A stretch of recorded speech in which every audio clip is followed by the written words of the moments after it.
in. So like these next 2 weeks are going to be like super crazy. Yeah, I hear you. My son just went and checked out his new school for the first time today. So a little bit of nerves, I think, maybe on both sides. I'm anxious for him, and he's trying to put on that strong persona, but I think he's a little, but it'll be good for him, right? Like he's gonna see new friends and old friends, and it's just gonna be a good time. So and maybe I could start getting some more work done. I hate to put it like that, but yeah, it's been a week. So yeah, just when I thought we were kind of starting to slow down with summer, like wrap it up. We have almost 90-degree weather coming up here again. So that's very unusual for my area. So on top of it, we're dealing with all the smoke from the wildfires and stuff like that. So it's been a thing. Anything interesting on your end this week? Interesting. I wouldn't say interesting. Weather-wise, like I feel like we're like swapping coasts because the past 2 days I've been in the 70s, which normally we're in like the 80s and 90s, and I'm like, what's going on? But I feel like I'm ready for fall. Like I feel like towards the end of the summer, as much as I love being by the beach and having that nice, like, I can go to the beach anytime, like fall here is just as gorgeous with all the leaves turning, so I'm ready for fall.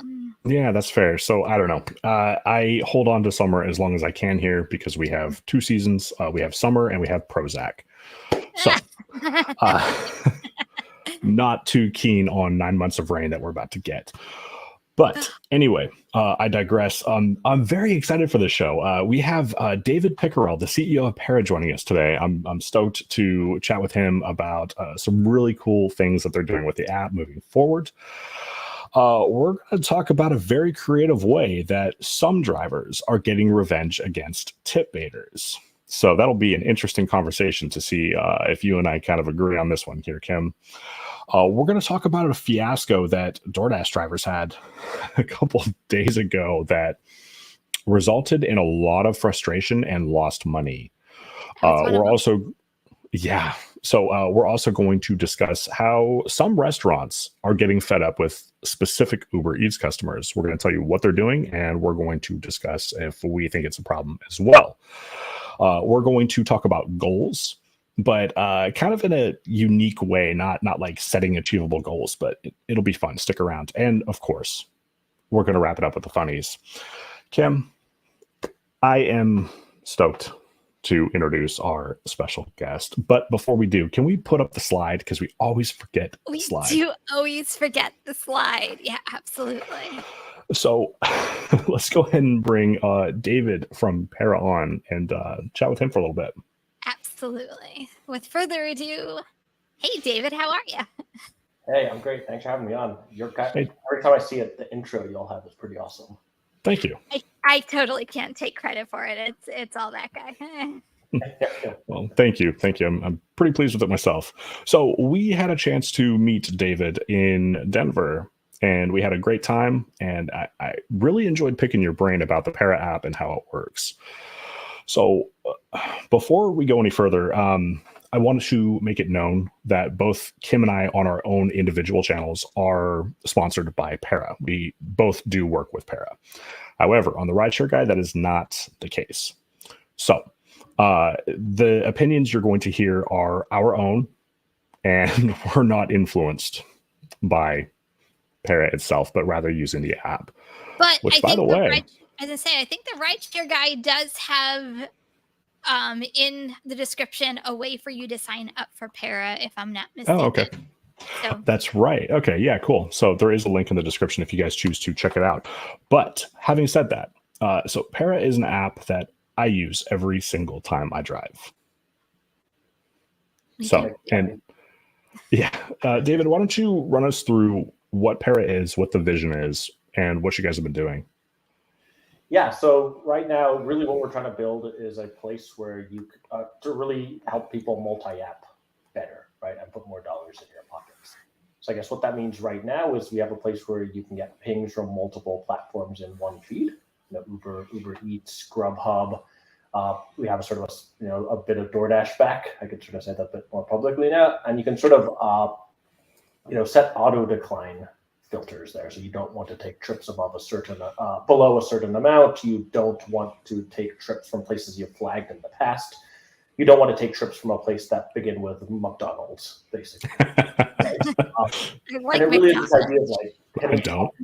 No, you don't want McDonald's? Or? No, I love McDonald's, so you Yeah. can give me McDonald's all day long. But I don't. Yeah. Sorry, continue.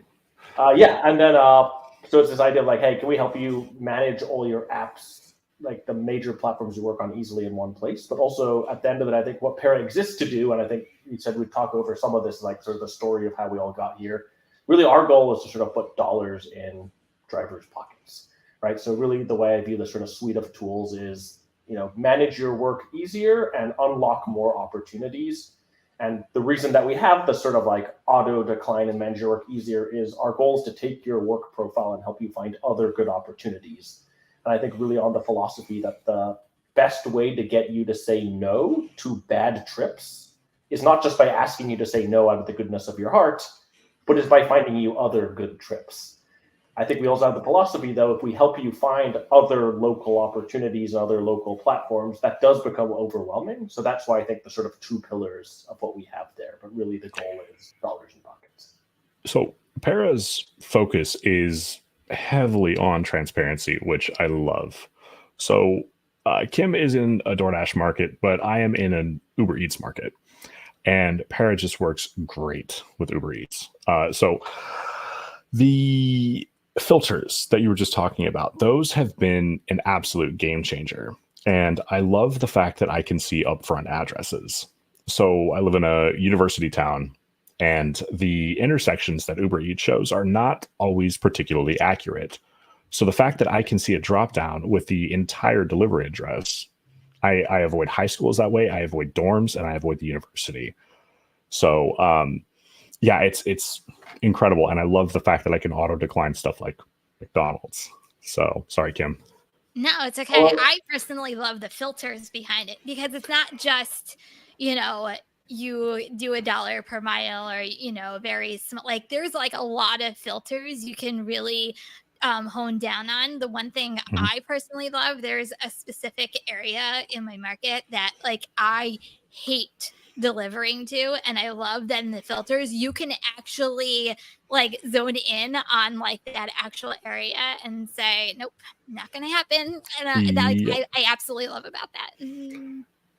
No, I love that. I think what you both love is the idea that you're sort of like you're in charge of your work, right? You can say, I don't want to go here. I don't want to take this. I can make an informed decision. And I think that's really important to what we do here. I always say, I've said this since even when we launched Tip Transparency, is I wish there's a world in which we didn't have to do what we do. Because I do feel the gig platform should just let you do this, right? You should be able to set up filters. You should be able to say, I don't want to go there. You should be able to say, I don't want to take this thing. But if they're not going to do it, we'll do it. So what a radical idea, David. I mean, how dare you think that we as workers have a right to know what we're getting ourselves into? Yeah. Come on. No, and I agree. And Para definitely helps bridge that gap. So it's been a game changer for me for sure. So I want to kind of get this out of the way if we could talk about this. It's kind of not so black and white on if it's within TOS. Can you talk a little bit about that? Yeah, I think that's it's a good question, right? So I think, per some of the platform's terms of services in there, it basically says you cannot use third-party apps in any way, right? I think where it does come down to is I always make this very clear. If you don't feel comfortable using an app like us or any other driver assistance app, earnings tracking, any other app technically, might be, depending on how you read it, be against the terms of service, you shouldn't use them, right? If you're not comfortable, don't do it. At the end of the day, though, I think the one thing I can stand by is the fact that after having hundreds of thousands of drivers use Para, not one has been deactivated for using Para. So right. I wanted to bring this up for a specific reason. I have talked about Para long before I was sponsored by you guys, and it always inevitably comes up. Doesn't it violate TOS? Won't it get you deactivated? And so I was one of those people initially who feared that right? Like I tried it back in the tip transparency days. I thought it was awesome, but I'm like, I don't want to get deactivated because I'm making money on, at the time it was DoorDash. And so I uninstalled it. But then when I started doing my research, I noticed a trend that it was all hearsay, right? I heard this can do this. This person said that, right? It was never, I got deactivated because. So I do want to make people aware that it's, you might not be within terms of service, but I have never personally heard of a driver that says, yes, I have been deactivated for doing this. I've been using this myself for probably 2 years at least at this point. Never had a problem. Kim, you ever had a problem?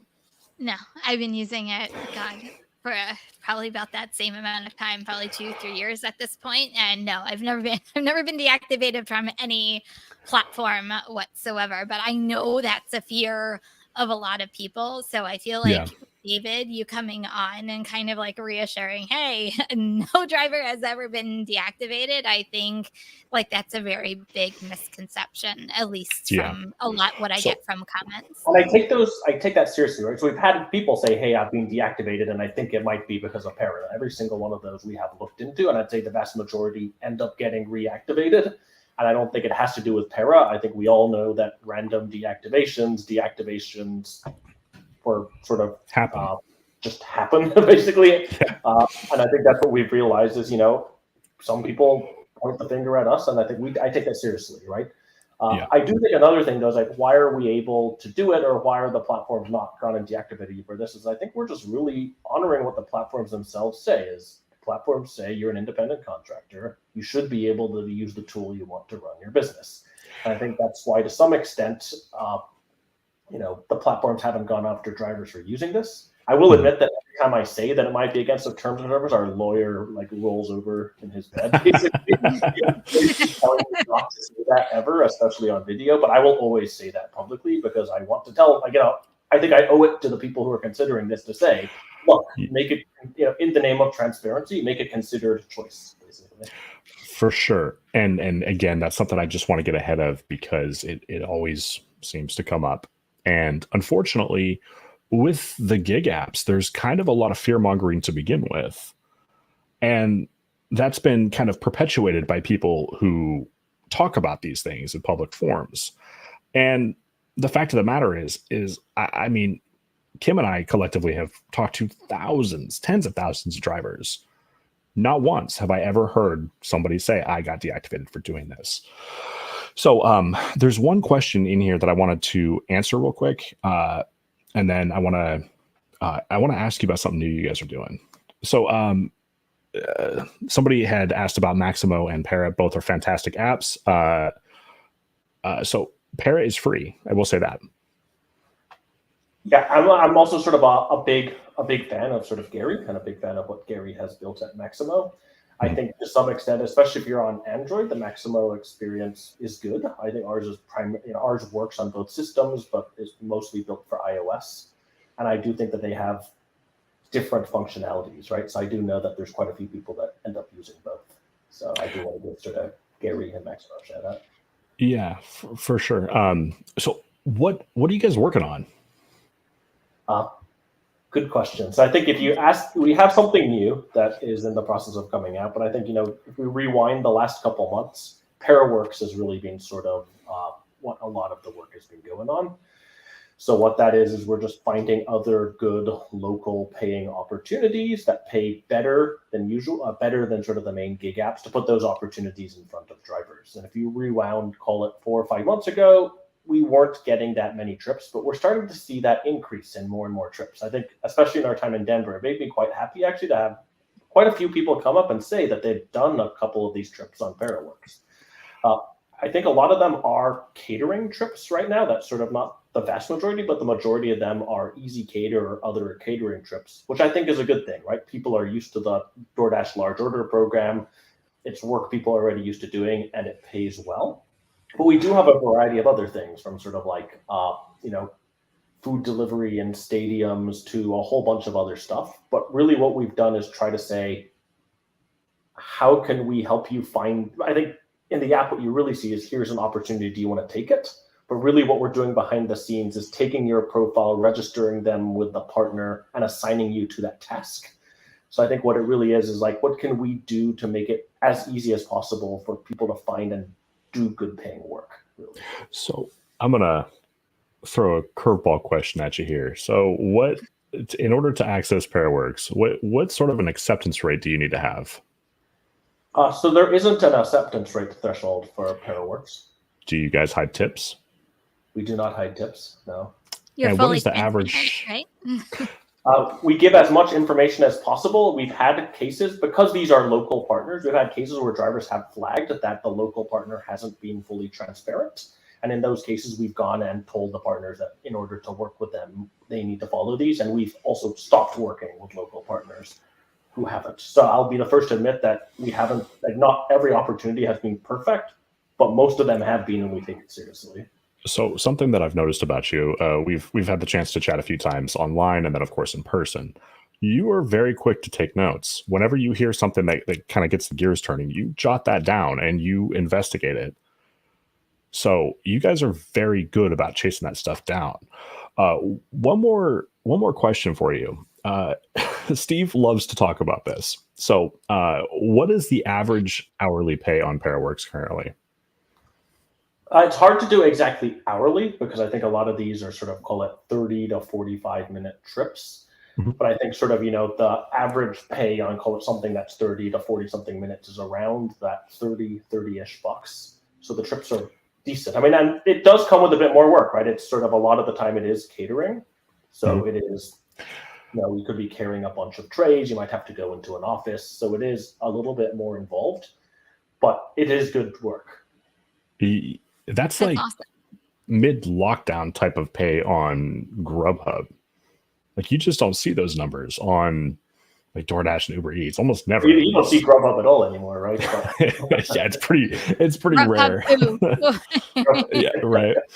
Man, I'll tell you what. What sucks though, David, is when you go out driving, right, and you're having a date night after. And you forgot that you had Grubhub on, and you're like at home trying to Netflix and chill when that freaking cowbell sound goes off and like totally kills the vibe. Has that happened to you? Yeah, but I mean, because it's not even like a cute little like. Do you check it? You check it? Oh, well, I turned it off. Yeah, I'm like, but to kind of dive into. Wait a minute. Can you imagine if you're in the middle of a date and you go, "Oh, hold on. I'll be back." Give me about I've got to take this. 30 to 45 minutes. I'll be back. Don't move. Oh man, that would be the worst date ever. So, but anyway, my point was, Grubhub is just dead. So you guys have Paraworks, but now you're doing something new. Yes. So I think, going back to what I said sort of at the beginning of this is like the goal is to find more good work to layer in so that you can say no to sort of the bad opportunities that come in. I think what we realized was even though Paraworks is growing, for a lot of users, there just aren't a lot of opportunities, right? Either we're not in the city you're in, or, we can get you a couple pings a week and they pay well. But really the goal is to find more other good opportunities. So with that in mind, we've launched this new offering called Parapass. And it's actually similar, I guess, behind the scenes to what we're doing at Paraworks. But I think it's this idea that you can create a work profile for yourself. With that work profile, you have a background check, you have a driver's license and all of that. And using that sort of what I call that vault of your documents, you can use that as a key to sort of like instant unlock access to certain platforms. So the goal being, no longer signing up, having to fill in all the forms, being in their sort of repetitive text campaign. Even when you fill it out, you sort of sit there and wait for some of these platforms to be onboarded. What we've done is found platforms that want quality gig workers. And what we basically said is, hey, if this person has a completed profile with their own documents, one, can you just put them to the end of your onboarding flow, just take them, basically. And two, by doing that, you're also saving money to some extent, right? You're finding a good driver, their docs are ready. So can the driver get paid every time they sign up for a platform, basically? But the goal is to say, can we find in your local area 3 or 4 good other opportunities that you can just, I call it one-click apply. It's not quite one-click apply there yet, but like basically say click and unlock. And it really is around sort of, we're leaning into this sort of like your identity. This is your key basically, and using that. Have you ever sort of signed into something where it says like, sign up with Google or sign up with Facebook or sign in like that, but the unlock work, I think is really what we're trying to build. So you guys made it really easy to import the work history with ParaWorks. So I'm excited to see what you guys do with this. Sorry, Kim, I cut you off. No, I think a lot of people have, at least in my opinion, think pair is one way, but it's something like totally encompassing, at least in my opinion. Like, I really feel like pair is trying to put money in people's pockets, and it's almost like an untapped resource that people should be using because you can get more money and more work out of just using Para. So you have ParaWorks, which no acceptance, right? Transparency, money, Good pay. your pocket, good pay. So to me, it's like a win-win if it's in your own individual market. And then on top of that, ParaPass, I know I filled all my information out. It was super easy the other day. And it was actually convenient because I just went through a background check with another gig app and I'm like, oh, here it is. And I just uploaded it right then and there. So it was really super easy to fill out too. So I feel like it's an untapped resource for a lot of drivers that if you're not using it, you should be because it's more money.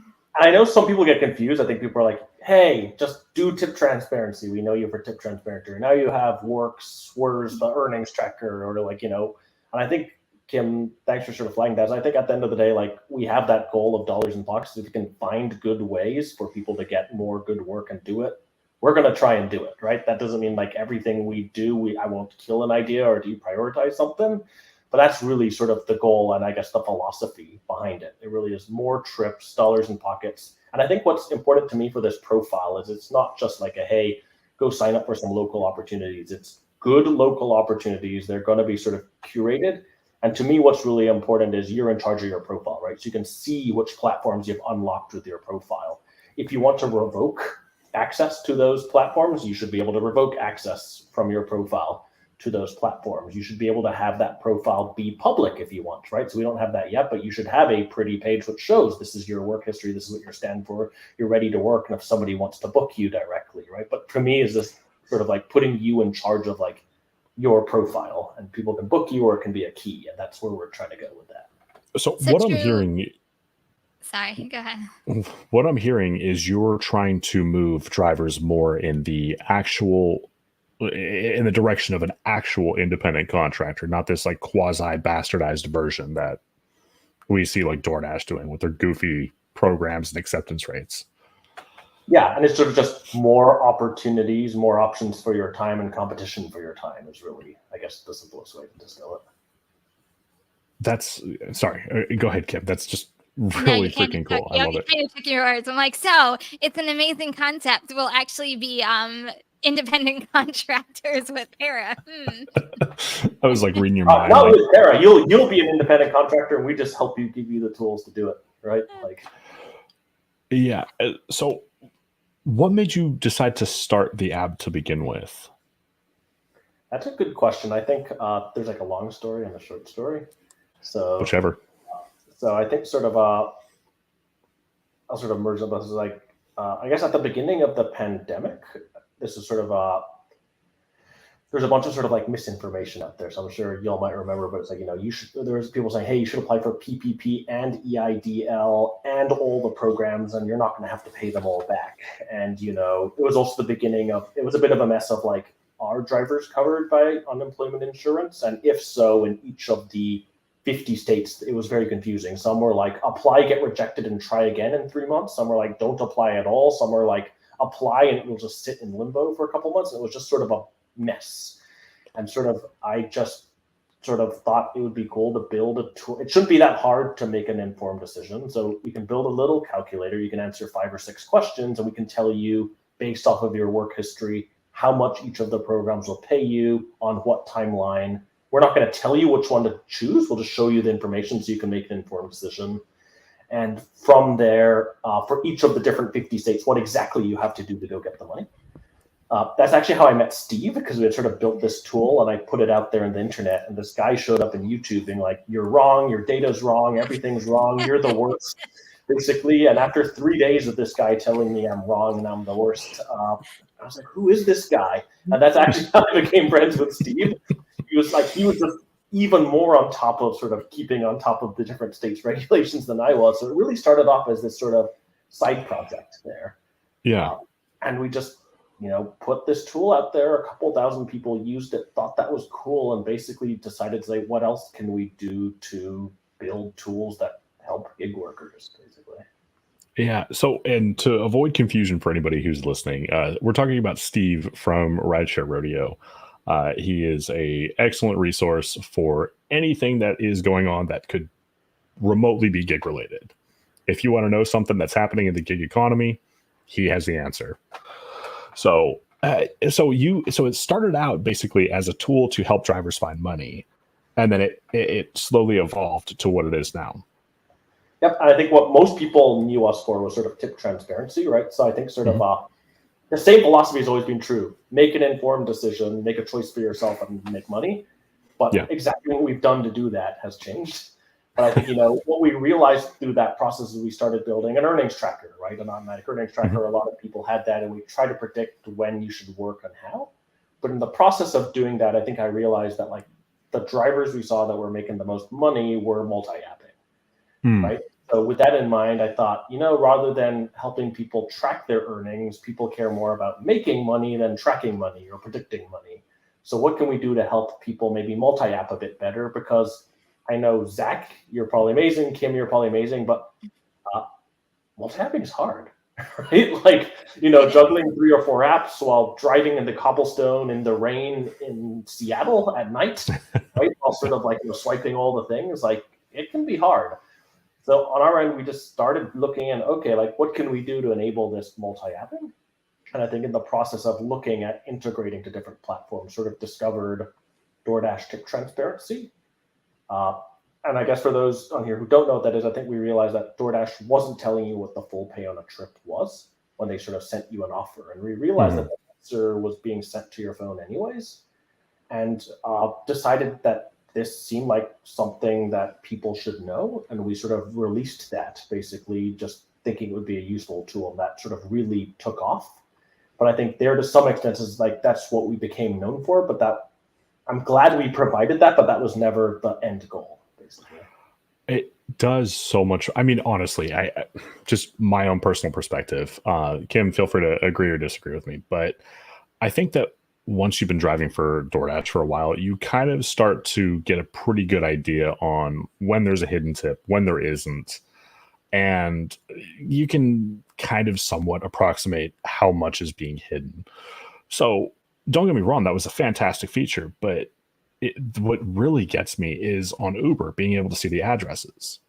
Like, I don't end up at high schools anymore. I don't end up at dorms. And, I don't like look at my phone and go, fuck, it's just the information I need is right there. So yeah, it's been the new one. I'd love your thoughts, but actually is about sort of the next topic that's coming up down here is the one that we've heard a lot from people is wanting community flags. I think that's something we have in the works. I think PASS is coming out right now, but this idea of right now we have the ability for you to flag a trip if you didn't like it. So I didn't like the restaurant, didn't like the person, didn't like the address. You can flag it positive or negative, right? And then you can basically put that into your auto decline filter. Or if you get a trip coming up, one of my favorite ones is like, I don't know, somebody mentioned to me, is like, oh, this lady's like insisted on me bringing it to my apartment, and I really didn't want to do that. And I went up begrudgingly, and then I saw that she had like a broken foot. And then I decided, now I feel good about the fact that I went all the way to her apartment and positively flagged it and said, if I get a trip from her again, I will go the extra mile just to bring her food. This old lady with a broken foot. But what's cool is I think we've gotten a request from a lot of people saying, I would like to be able to sort of contribute and learn from others, right? So if I flag something consistently, or multiple people have flagged something consistently, can others learn from that? So I think that goes to then the number one part of that is tip baiting. So I think what we've heard Yeah. if somebody tip baits a bunch, can you let others know that they tip bait, basically? Yeah. Yeah. That would be It's a an really cool feature. Yeah, it's an ongoing issue, which we're going to get into a little later in this live as well. But it's an issue. I mean, no one likes to be offered one price and think that's what you're going to be getting, and then turn around and be losing money. Like, you were counting on that money to be making $1 per hour or making even your daily goal, and now you have to stay out later to do one more order just because Mhm. a customer decided to be a jerk and not do the right thing. So let's go ahead and get into this next topic. David, did you want to stick around for this, or did you need to? I do have to go, but thank you. Okay. So thank you so much for joining us, guys. If you want to check out Para, there is a link in the description. And I will say this, it's easy to talk about an app you truly believe in and use every time you drive. So that is definitely Para for me. Yeah. David, thank you for, first of all, helping all of us drivers make our lives easier and keep coming up with different solutions to a lot of our problems. So I'll say, if you guys haven't checked out Para, do it today. What are you waiting for? Because you have so much to offer, especially if you can make money off of it. So 100%. So thank you. David, Really thank you. Thank you so much for joining us. thank you for being here, and you're awesome. Thank you. Catch you both soon. Take care, David. Bye. So I always like talking to David. Great guy. He's a lot of fun in person too. He's really awesome to talk to. I've learned so much from talking to him when we were in Colorado, and Oh my god, he's so freaking smart, it's ridiculous. That, like, every Yeah. time I had a conversation with him, I just kept saying, I'm like, you're just too darn smart. Yeah. So he's Harvard educated. He is definitely a bright guy. So Kim, I think that we can all agree that probably one of the most frustrating things that we deal with as drivers is getting tip baited. And some drivers on Instacart, Shipped, and Instacart, Spark, and Uber Eats have kind of found a clever way to get some revenge. They have. What I find amusing about this is you actually talked about this with me how many months ago? Like, probably like 3-4 months ago. Has it been that long? And something like that. Yeah. I feel like it's kind of funny. We're coming like full circle, and now it's actually newsworthy. So let's go ahead and get into this, guys. If you pull out your phones and you open Google Maps and you type in tip baiter, you are going to get results. So there is a trend. Hey, Sarah Sue, there is a trend where people are marking, not always, but frequently people are marking tip baiters on Google Maps as public bathrooms. So Kim, Sorry. well, I mean, yeah, right. Like we're gonna kind of get into if this is a good idea or a bad idea here in a minute, but like I just want to run through the story here for a minute. Look, I didn't even finish typing in tip baiter and it suggested it for me. So there's clearly enough results that it's like, hey, did you mean tip baiter? So if we go to the next slide, we can actually take a look at an example of this. So please forgive me. I redacted a ton of stuff here. I did my best to try to protect this person's anonymity because, just because it says tip baited on Spark does not necessarily mean that customer was given the opportunity to tip. Sometimes Walmart presents it in a funky way when the customer didn't even have the option to. So this is what it looks like. So in this specific case, it says tip baiter Spark, and then down below delivery service. So frequently it will say public bathroom. Poetic justice? I don't know. Is that what it's called? Well, okay. So let's. All right. Okay. I want to get some opinions in the chat if we can. Do you guys think that this is harmless and funny, Or do you think that this could potentially backfire? And Kim, why don't we have a conversation about that real quick? You want my opinion first, or do you want your Yeah, opinion first? no, let's go with yours. Okay, so as much as I kind of think it's kind of funny, to me it really isn't, because you're really putting people's personal information, including addresses, out there. And I wouldn't want, I mean, not that I am a tip baiter, I'm just saying I wouldn't want my address out for everybody in the world to know where I live. I'm a pretty private person to begin with. Yeah. So, and there's too many crazy people out there. So, for Mhm. that fact, I'm not a fan of this whatsoever. I do think that there's a way. I guess my other concern is I feel like, and this also goes back to me talking and interacting with like a lot of comments in my own channel, is a lot of people have a hard time distinguishing between no tip, tip baiting, and low tip. And Mhm. I feel like a lot of times those lines get blurred, and it might not be 100% accurate. And in the bottom line, we're kind of shaming customers and their addresses. So I don't know. So if they're legitimately a tip baiter, I don't care if they get shamed. I don't think that their address should be put on the internet publicly. Here's my concern, and it has nothing to do with the individual person necessarily, but people sell houses a lot, all the time. A house goes up for sale every single day. Hundreds and hundreds and hundreds of houses are sold and purchased in this country.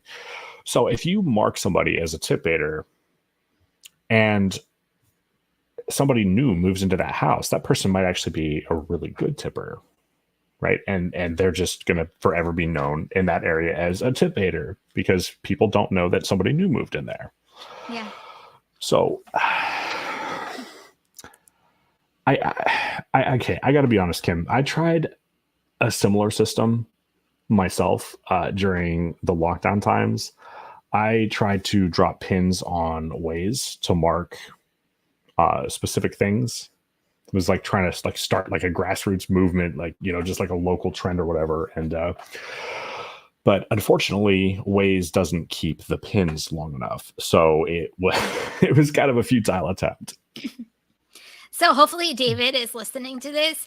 I think there needs to be an app that is your own personal tip baiting database, so to speak, so that way it's not sent to everybody in the whole entire world. I think if you flag a tip baiter yourself, and it's just by you going out and working these apps, and you can flag a customer, good, bad. I feel like if it's your own database, I feel like that would be, in my opinion, more helpful, because I know from personal experience, opposed to kind of other drivers putting in their input, if that makes any sense.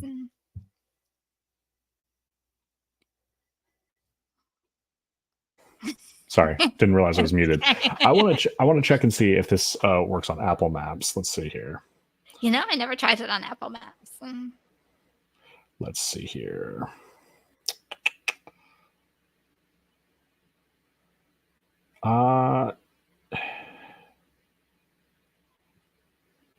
Not locally, at least. It didn't give me the far out results, so it may not. I don't know. So can we put up Salt's comment? Yeah. Tip baiters on large spark orders deserve all bad karma and energy. I kind of am with him on that. It's soul sucking to carry cases of water up flights of stairs and then have somebody not respect your time enough to actually adequately compensate you for it. I feel like Spark and Instacart are the worst. I feel like, Uber Eats, as bad as it happens, I feel like it's 10 times worse when it comes to shopping, because you literally, you work. It's not like you go pick up food and drop it. You're actually physically doing work to get someone their groceries. And in your case, picking up cases of water. And yeah, especially when they're, you know what, never mind. I'm gonna go on a tirade. But so this this was picked up by entrepreneur.com, and they had reached out to Google to see what was up with this for a comment on the trend. And as a result, several of these places were removed. So I think it's probably just a matter of time before we start seeing this pop back up. But I got to be honest, Kim, I have zero empathy for them if they actually tipped. But I understand your perspective that there are some crazy people out there. Yeah. But I know me, myself, I'm not going to go mess with somebody who tip-baited somebody else. That's just me. So I take this as a lighthearted way for drivers to blow off some steam. But that's just my 2 cents. It's all good and fun until someone gets hurt. You know what I'm saying? Like, for us, like, it's to me, it's funny. I think it's, you know, look at those customers all on the map together. And I think as drivers, we can laugh about it.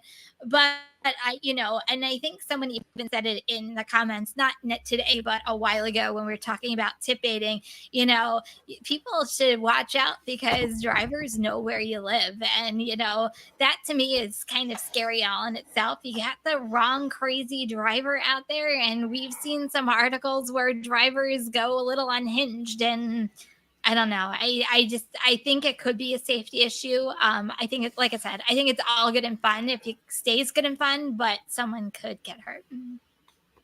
Yeah. And I agree with Triple D's comment here. It really shouldn't be called tips anymore. That's a driver bid. Yeah, it's a bid for service. I think if they were to change the wording slightly and the way that they present the tip screen, we could probably have a lot of good done. So, yeah. But anyway, so, but I could see your point. It could go sideways, like Walgreens orders. Oh, talk about sideways. So, Kim, I'm going to let you run through this. Because you took one of these. I did. I was one of those sucker drivers that actually took this, but mine wasn't as bad as a lot of people that were posting on Facebook and Reddit. Mine was my very last order of the night. I think it came through around like 9:30 at night. I'm like, okay, I'll just get it done and go home, and this will be my last order. To me, the payout wasn't horrible. This is this mine? No, this isn't mine. Sorry. Oh, mine's not here. Mine was $14.75 for 32 items. And I thought, I'm like, it's only Walgreens. Like, there's like 10 aisles in the whole store of Walgreens. I can zip in, zip out. And so basically what happened, in case it wasn't clear, we, as drivers, started getting a bunch of Walgreens orders with huge item counts on them, crazy item counts. And the reason for that is customers were able to place orders and the items were being charged at a fraction of the actual cost. So you had people getting $10, $20, $30 items for 30 cents, $1. So it's, yeah. So I mean, like this specific order here, 109 items for $11.75. First of all, you can kiss my I wouldn't ass. have done this one. But there is no fucking way that I am driving to a Walgreens, finding 70% roughly, because Walgreens is always out of shit. Like I'm not, no, for $11.75, you want me to shop for 109 items? No way. So interesting enough. So when I was doing mine, I had 4 substitutions, and the person at the time, there was 3 substitutions that she's like, nope, forget about it. Nope, refund. Nope, refund. I'm thinking that's just weird. And then when I got to drop off, this is what made it even weirder. Like it was all base pay. The customer only, and it was a $200. My red card went through. It was $209 was what the red card went through for. And the customer gave me a $3 tip. And I'm like, ew, $3 tip on $200 worth of merchandise. And then she threw in $2 extra for me, at the end as an extra tip. I'm like, woohoo, thanks for that extra $2 on a $200 order. So I come home and this is everywhere. I'm like, son of a gun, this person just got like legitimately $200 worth of stuff for like $30. Yep. So, and I saw screenshots as many as like as high as like 300 items that these poor drivers were having to shop for. And it got to a point. So in the early part of the evening, when this really started to pop off, the red cards were going through, but they started getting declined a little bit later into the evening. And Walgreens went as far as telling their employees, do not accept DoorDash orders. If they're here for DoorDash, don't check them out, because they thought there was some kind of a scam going on. Now, I am actually working with UDM on a video on this, so I can't go too far into speculation on this. But Kim, I want to know your opinion. What is it?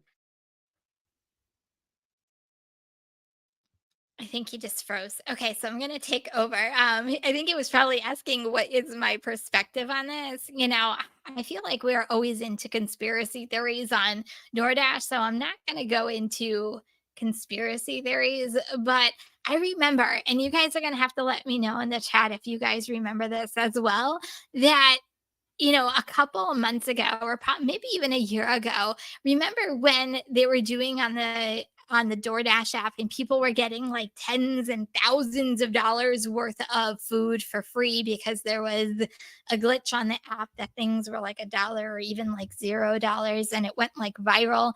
But the thing is DoorDash had to pay people back, like it had them pay them back. So hold on, Zach's coming in now. Sorry about that. Wi-Fi. All good. I was just saying, it reminds me, I don't know the theory behind it, but it reminds me, and this is like probably a year ago. Remember when DoorDash did like that glitch where like people were buying thousands and thousands of dollars worth of like food, like McDonald's, and Yep. like everybody was like going crazy. And then all of a sudden, like DoorDash was requesting that people pay the money back, even though they got it for free. And it was like a whole huge to do. So I'm curious on whether DoorDash will eventually have these people pay back the money that they did not pay for the merchandise. I'm kind of curious to see as well. So, I mean, you had people ordering like $10,000 worth of booze and stuff in some cases. You had people going as far as starting GoFundMe's to cover the shit that they bought, or I should say bought in air quotes, but it was, I think the one I think one wasn't it McDonald's where someone bought like $10,000 worth of like chicken nuggets or burgers or something like that. Yeah. So this is my theory, and I've said this before, not on this channel, but on other channels as well. If you think you're getting away with something, don't be greedy. Like, don't go for like these 100 like items or 200 or $10,000. Like, if you're trying to get away with something, go with like, I don't know, 5 items, 6 items, and go, woohoo, I got like 5 items for free. Or like when the whole entire thing happened with all the McDonald's and stuff like that. Okay, order a steak. You wouldn't normally order a steak from somewhere. Yeah. So, I kind of think that this is almost a way that customers can see the way that DoorDash treats their drivers, right? Because they think that they're getting a good deal, and then DoorDash comes back around and like slaps shit out of them. Like, no, like you owe us a bunch of money. So, it's look, they're I'm gonna say, and I'm normally not a conspiracy type of thing, but I'm like, is this their way of getting more money out of their customers? Because people fell it for hook, line, and sinker, and now people are I don't know if they're gonna have them pay it back or not. That'll be interesting to see. We'll have to check that out. So I want to move on to our next story. Can we put up that slide? I lovingly decided to call it "This Shit Isn't Free." So I was in a funky mood when I did the slides, and I felt like yeah. Anyway, so I'm sorry, I couldn't help it. I really couldn't. So according to the Daily Dot, right? Our friends at the Daily Dot, a food service worker shared their disapproval with customers who think that they can pull a fast one on restaurants by adding extra items in the delivery instructions on apps like DoorDash and Uber Eats? I think restaurants are catching on to customer scams as well. At least that's what I kind of got out of the article. And this is coming just from one person working in a restaurant. They were complaining that customers are trying to get free stuff because they put it in notes for the restaurant, like, "Hey, can you throw in a Coke with my order?" Or, "Hey, I got a salad. Can you throw in some grilled chicken?" Like that type of comments. And they're trying to get free stuff that's not in the app so they don't have to pay for it, but yet it costs the restaurant money. And they're like, "Nope, we're not doing that." Let us know in the chat, or if you're watching this on the replay, let us know in the comments if you have ever had a customer put something in the delivery instructions that they wanted to get for free. Kim, I'm sure you have. Yeah, I mean, not that I see it all the time. I hate to say it, I think I saw it more during like pandemic times than I do now. I haven't seen it in a while now, but I get a lot of times, "Hey," and some of them are ridiculous. Can you make sure that I'm making this up, some kind of sauce was put in with this, or, make sure I get chopsticks, or make sure that, I don't know. Yeah. Make sure that I get food requests though sometimes too, and it's weird. I didn't want grilled chicken. I wanted blank. I'm thinking, I'm not the restaurant. Yeah. So my favorite one that I ever got it was during the lockdowns, and it was on Grubhub. I picked up an order for a Thai place, and it was just, I think it was like one or two entrees or something. And in the delivery instructions, she wrote Thai iced tea, please. And I was like really confused. And I looked through and saw what she ordered. Maybe like she ordered a drink, but it didn't give her the option. No, she just wanted me to pay for it. Or the restaurant to give it to her. So I showed my phone to the restaurant worker, had a chuckle with them, and took off without the Thai iced tea. So yeah, something somewhat similar happened to me the other day. I mean, I guess it's somewhat. It was actually an Uber Eats order. Now that I'm thinking about it, but anyway, it was 3 pizza pies, and my order actually says 3 pizza pies. Picked it up, and I was backing out of the driveway, and the lady comes like screaming out of her house, "Stop!" I'm like, the heck? So I rolled down the window and I said, "Hi, how may I help you?" "I don't have my meatballs." And I'm like, "It wasn't on your order." And she goes, "Yes, it was." And I'm like, "No, it wasn't. You can call Uber Eats, and I'm sure they'll sort it out for you." Yeah. So yeah, there's a few people in here who have shared their experiences. So this person says at 8:52 p.m. your time, my very first DoorDash order, somebody asked for sauce from KFC, and of course it wasn't free. So I think in these cases, the best course of action is to probably text your customer back and just say, as long as they're not going to charge me for it, sure. But I don't know. I also have no problem unassigning orders. Let me see here. Sorry, I'm trying to catch up on that. No, it's okay. This is actually true too. I always had an issue with restaurants defaulting replacements and forwarding me to inform the customer, then the customer complaining about the replacement. I feel like it's like a vicious cycle when it comes to this, because I don't understand why restaurants don't have the capability of calling the customer and it falls on the driver. To me, that actually makes like literally 0 sense to me. I think that they can. They just choose not to. Well, then that's just stupid. Because I've had restaurants say, okay, like we've already contacted the customer and let them know X, Y, Z. So it does. It frustrates me when I show up. They're like, "Hey, we need you to check in with the customer and X, Y, Z." I'm like, probably not. Like, if you guys haven't even started the order yet, I'm gone. So I don't know. I love that this was called out, honestly, Kim, because this is the second time in the last like 2 weeks that we've covered a story that was kind of more like naughty customers. Don't do that. So I like it. These are 2 positive stories. You're right. We did something positive. Hey, check that out. So anyway, apparently the restaurant employees are not happy with this trend either. So, because they're not getting tipped for these orders. So when they see customers trying to get one over on top of them not getting tipped, it's going to go over like a fart in church.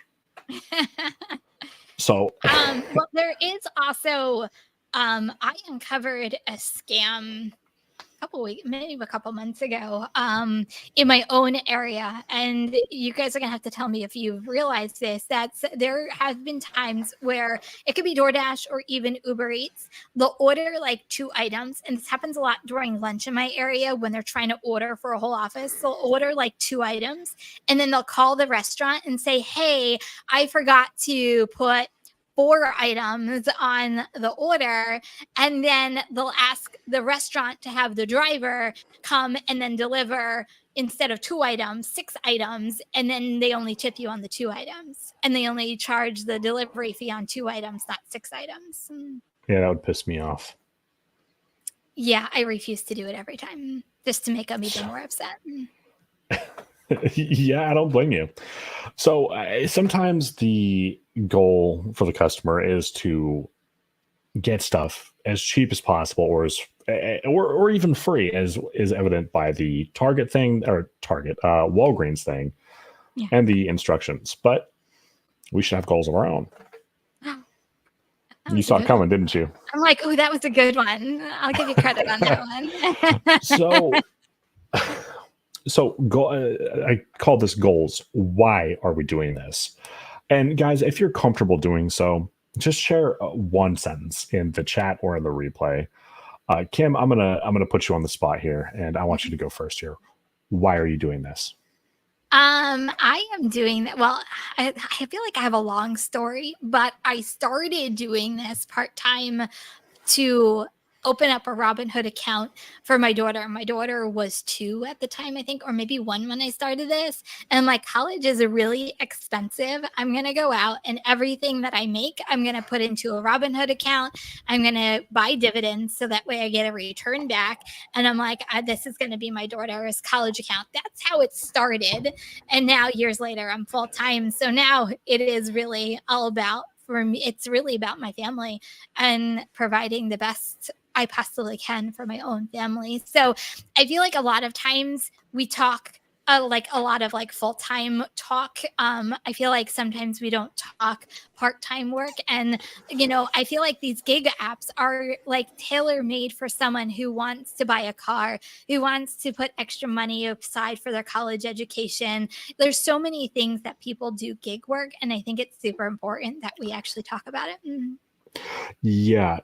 So I am going to probably go on a tirade here.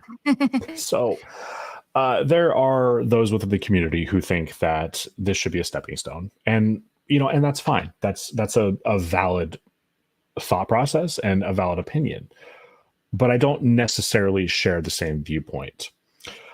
My goal with doing gig work is to be happy.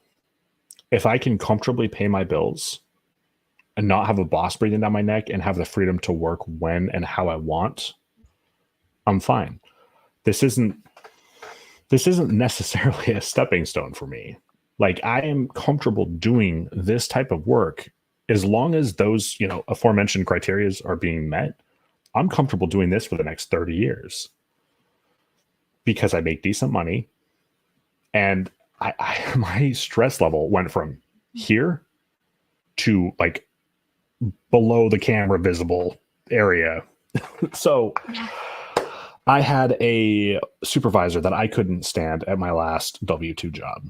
And this was right about the beginning of the lockdowns. And I just knew that I had to figure something else out. I wanted to slowly cut back hours and make a change. So I started driving, and lo and behold, I started making substantially more than I was making at the W-2 driving. And of course, we all know that the lockdown played a role in that, but yeah, I don't know. So I guess ultimately, as long as you're happy, your needs are being met, that to me is the goal. That is the American dream. Yeah, for me, it's, my stress. not to say, I think we all have stress at some point in our lives, but work stress, like it's non-existent anymore because I work for myself. I am my own business owner. And I'm somewhat someone like you. I didn't have a horrible boss, but the pressure to perform in my job, like you were only as good today as you were yesterday, and so on and so forth. Like you were always on the chopping block. And right before lockdown, it was like 3 days before lockdown, I was in my store until 1 o'clock in the morning getting ready for a visit that never happened. And I'm thinking the world is like coming to an end. And I'm sitting here in my store, like stressing about a visit. I'm like, what is like mentally wrong with me? And that was like my aha moment. And ever since then, I'm like, you know what? The world is stress free because I don't have a boss. I make my own hours. I pay my own bill. Like it is up to me I'm basically my own destiny at this point. Yeah. Yeah. For me, I've worked jobs where I didn't want to get out of bed in the morning. So for me to actually enjoy what I'm doing, So, I mean, I totally understand it's a stepping stone for some, but for me, as long as it keeps paying me reasonably, and I'm happy, I'm going to keep doing it. I would say YouTube is far more stressful than driving the apps. So I want to just real quick. Share... I was going to say, can we just share this just real quick? But I want to read one in the chat too after. Oh, okay. Sorry. I'll go back to okay. So the one at 8 p.m. your time, or 9. Name? Zemian. Got it. I think so. So I didn't work for 10 years after being laid off, and DoorDash was my first job after that. Helped me break through the anxiety of working. That's awesome. So that is a great way to actually do it. And I appreciate you sharing that with us. It's a nice way to kind of tiptoe back into the realm of getting your money. Kim, go ahead with the slide. Yeah, absolutely. And I just also want to say one thing, because this is really important to me. It allows me to be a present parent. Like before, when I had my job, like I was rushing to get to daycare. I would only be up with my daughter for an hour or 2 hours before she went to school, and rinse and repeat. And, now I can spend as much time as I want. And to me, that's like the most important thing that I can take from all of this. Anyway, so this is what kind of caused this whole entire conversation is what's everyone's goal with DoorDash right now. I am not making a ton of money. It's too hot and gas prices are high, but I've wanted a motorcycle for years now. I absolutely love the idea of getting a motorcycle and doing DoorDash to afford my monthly payment, insurance, and gas. It would also slash my gas costs down to nothing. So this person is working DoorDash to get himself a motorcycle, which I think is pretty awesome. Yeah, for sure. So thank you for those of you who shared with us. And, I think I went a little sentimental rather than ranty. So hopefully you guys stuck with us through that. Kim, we got some funnies to wrap it up with. Why don't we jump into those?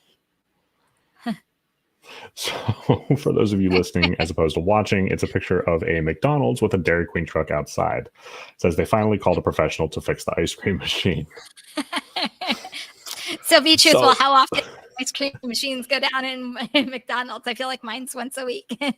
Yeah, I don't know. I avoid McDonald's, so, but I will say, sorry, super quick segue here. I am a little nervous now about getting ice cream from a place like McDonald's.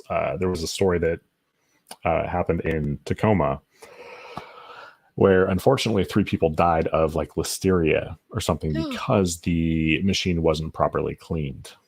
So like this is super recent, like within the last like week. So I'm like, I don't want to. I'll just buy the carton and just take it home. But we got another funny in here, don't we, Kim? Yep. So this is a picture of somebody's door. I cropped out the stuff that wasn't relevant. So if it looks funky, it's because it's cropped.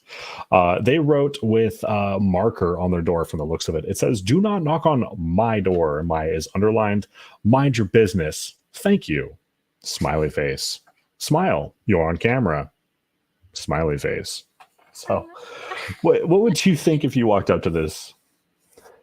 I'd be like, I would just shake my head and drop the bag and probably take the picture from my car so I wasn't like by their door taking a picture. I don't. It's just people are so strange. I don't know what else to say. People are just weird. Yeah, I don't know. I'd be like worried that they're like the ones who are peeking through the blinds. Like, you know what? I'm not even going to give you guys the visual that I was thinking. I don't want to get that email tomorrow. So let's not. Do we have? Oh, we do not have one more. That's it. That was it. That was it. Okay, cool. So, Kim, I had fun with this episode. Again, guys, shout out to David Pickerell from Para. If you haven't checked out the app, there is a link in the description for it. So, same place next week, same time. See you then. Bye, everyone.